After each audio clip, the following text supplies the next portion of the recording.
buzzer sounds, the Hawks win. Waterloo on top, 2-1 at the end of this one. It's the 11th consecutive victory for the Black Hawks. And number 530 for PK O'Hanley. He is the new leader in USHL career coaching victories. Well, it brings different emotions. You know, I think in the last couple of weeks has been real reflective. You know, things that you've done, you're proud of, the company you keep with this milestone. Mike Hastings and I have had the opportunity to have some conversations that have been quite special. You know, Bob Ferguson is a friend of mine. Dave Sistinano is a friend of mine. And to be in that company, I think is something special for sure. You know, there's a lot of great players, coaches I work with, Chris Talk, Shane, Mas Fukushima, Shane's dad, who scouted for me for a long time, Scott Pavelski, and others, and office workers, Todd Klein, my trainer, who's been with me, and you know, I share it with them. You know, it's not me. I'm the vehicle because I'm the face. But by no means do I think that it's just me. It's mainly hockey players and a lot of good coworkers and coaches and staff that I humbly share this with. It's special. It's great for me. And I was thinking about it. And you look at the relationship with Butch Johnson and.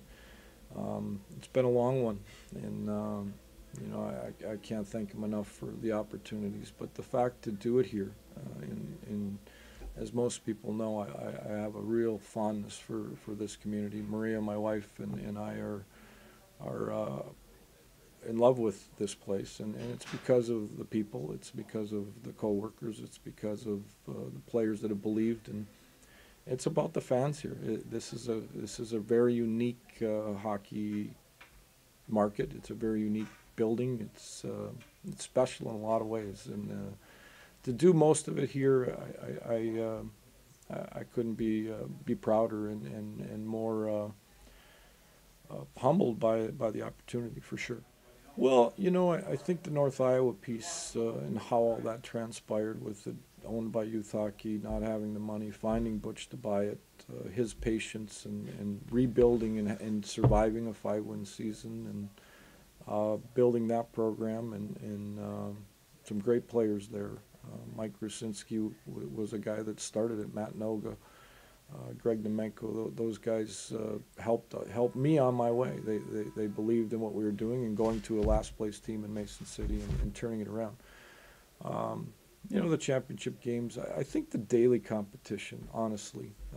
You know, you coach against Mike Hastings, you coach against Bob Ferguson, you coach against Mike Gensel, Scott Owens, you know, the names go on and on and on, and they make you better. I think they bring out the best in you. You know, and you know, I think in some way, shape, or form, I have a great value for the hard work that the players go through, that the training and equipment staffs go through, that the assistant coaches go through, and the head coaches. This is a hard league, and it's by design. And for me, that's the best part of all of it. To get to this point and have survived some hard times and some great times, and then ultimately have great relationships with people. To me, that's special. You know, I've worked in the league for 3 commissioners, and Dave Tyler, Gino Gasparini, and Skip Prince, and that's all those guys have impacted me, and it's really a great thing. It's hard to put it into a few words or one thing or 2 things. It's many things. Well, the one thing I learned a long time ago, it's about the players. And you look at Joe Pavelski, you look at J.T. Brown, Craig Smith, those guys that have gone on, and Raya Hayes are doing well, Patrick Way.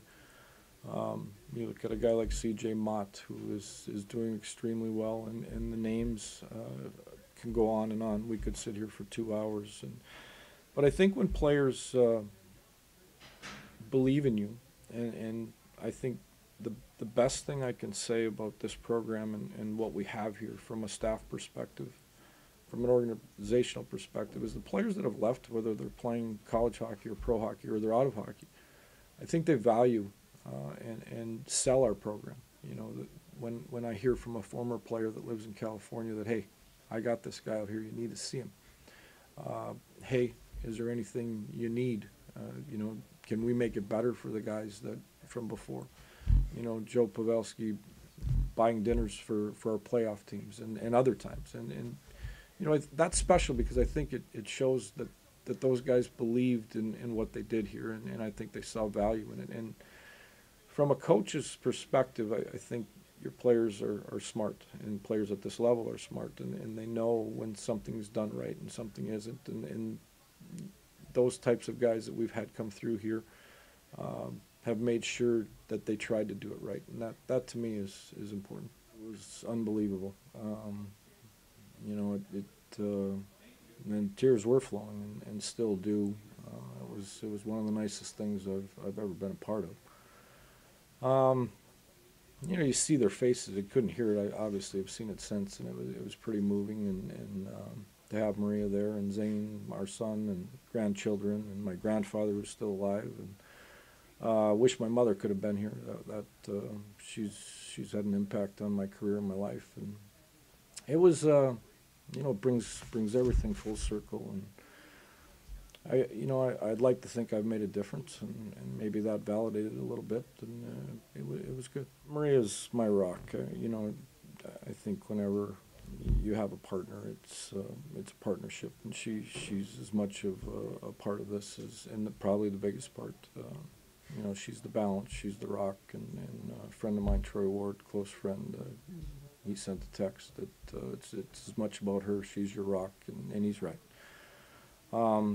Zane played for me in Mason City, actually a former Black Hawk when I went to play pro, and my grandson Kellen, he's grown up around here, and I think my granddaughter's going to play the game too, so that's pretty cool. But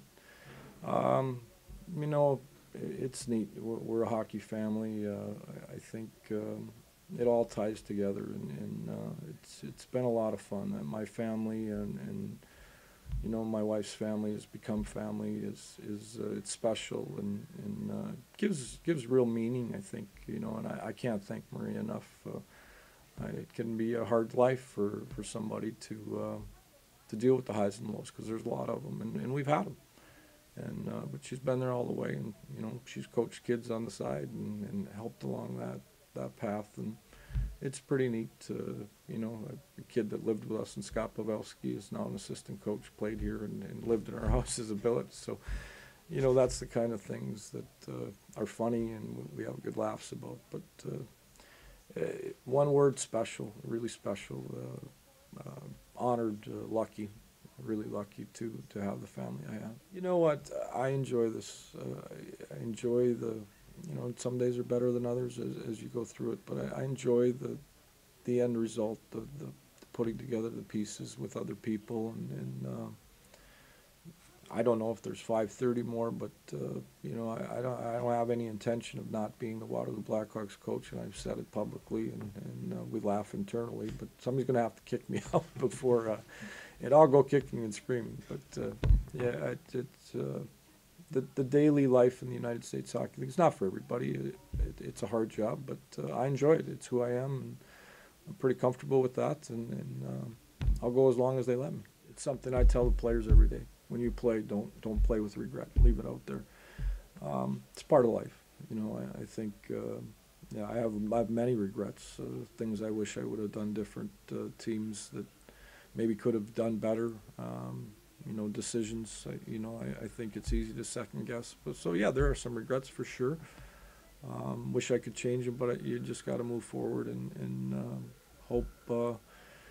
If you wrong somebody, that somewhere, somehow, forgiveness can be there. And you know, I think when you're in the hockey business, you cut players, you make mistakes. You trade players, you make mistakes, and that's part of it, sure. And yeah, and you know, in the last 2 weeks, I've gone through a lot of that too. A lot of self-reflection on that stuff, and can't change the past, just have to move forward. But I think we have great people around here, and we challenge each other to bring new ways to do it. And we've been able to do that. We've done different things internally with our team in the forms of motivation and education. And I think at the end of the day, we're teachers. You know, and we demand a lot of our players. Every USHL team demands a lot of their players. One thing organizationally I think we've been able to do is demand the same from everybody, which keeps it fresh. As funny as that may sound, you know, you're demanding 16, 17, 18-year-old kids for their best for 7 months. You have to demand that from yourself, I think, for it to work. And you know, it's a challenge. We study a lot. I study a lot. I study college football coaches. I study basketball coaches.